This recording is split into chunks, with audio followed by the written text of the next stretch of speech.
Bienvenue à la revue de la presse africaine sur Global LTV. Une fois n'étant pas coutume, c'est le Sénégal qui en est exclusivement l'objet de cette édition qui s'ouvre déjà avec Wolf Quotidien qui souligne une marge de manœuvre étroite du budget de 2025, marquant le point sur la prépondérance des dépenses de personnel de l'enseignement, c'est à lire en page 5. Le quotidien annonce un tsunami judiciaire sur le plan maquis avec l'installation de la Haute Cour de justice. Dans les couloirs de la justice toujours, Wolf Quotidien évoque dans ses colonnes l'abrogation de la loi d'amnistie comme d'un couteau à double tranchant. Le quotidien dans sa parution de ce jour revient lui aussi sur l'adoption de la loi des finances pour une première fois sans débat.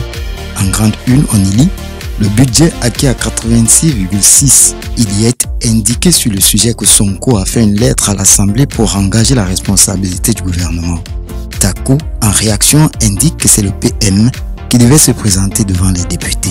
Sud Quotidien s'intéresse pour sa part à l'installation de la Haute Cour de justice. En rouge et noir en premier de couverture, il est à lire la traque en ligne de mire. Il y est indiqué que Nadir Oussal, président du CNCR, est sur les attentes des acteurs ruraux. En page 7 de ce journal, il est à lire en sport les raisons de choix du sélectionneur des Lions, Pape Thiaw. Terral Quotidien place en affiche Dian Ndiaye qui répond à ses contacteurs.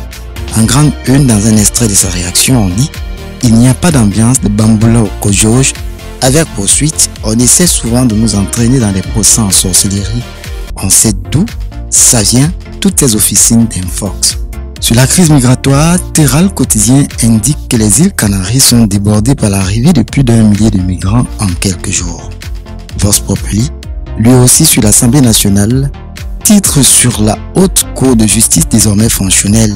Il y est question des 16 députés élus juges dans leurs fonctions, dont 8 titulaires et 8 suppléants qui assistent à toutes les audiences et aux délibérations.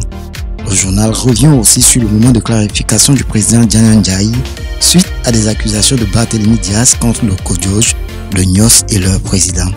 Sortons de cette revue avec le grand panel qui revient sur lui aussi l'installation d'une haute cour de justice au Sénégal qu'il place sous le signe d'une promesse électorale en quête de légitimité.